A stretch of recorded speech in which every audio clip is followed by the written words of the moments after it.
Like most parents, Shantae Guy and Stephen Manning want to feed their baby the healthiest foods.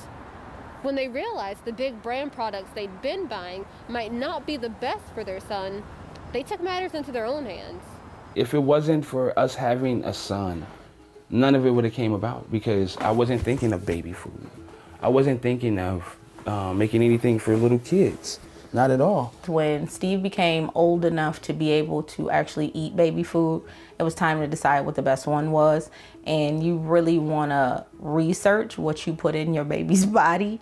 And we were finding that there are things that people wouldn't even expect to be in baby foods. Last week, a congressional investigation found that some of the big-name baby food companies knowingly put heavy metals like lead and mercury in their products. According to the report, even low-level exposure to these toxic metals can seriously damage a child's brain development. When the pandemic hit last March, Manning lost his job.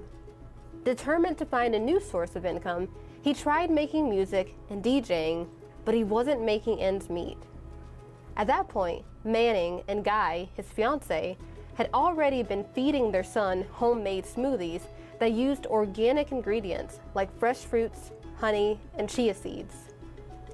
When they gave the smoothies to friends to feed their kids, the babies and the parents wanted more. That's what sparked me to say, okay, right now I have $3,000 saved in unemployment. I'm gonna just buy 3 blenders and a bunch of pouches. I started with smoothie pouches.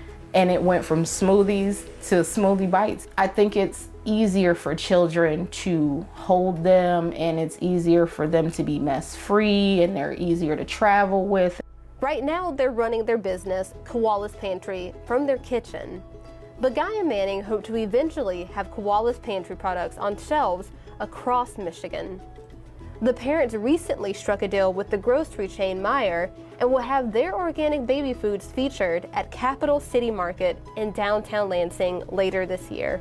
There is nothing bigger or greater in our lives than our children. There are 6 of them all together, and the only way to keep them happy is to keep them healthy and keep them safe. And the only way I can make sure that my children are healthy is to make sure that I'm feeding them the right things. Reporting in Lansing, Keisha Young, Fox 47.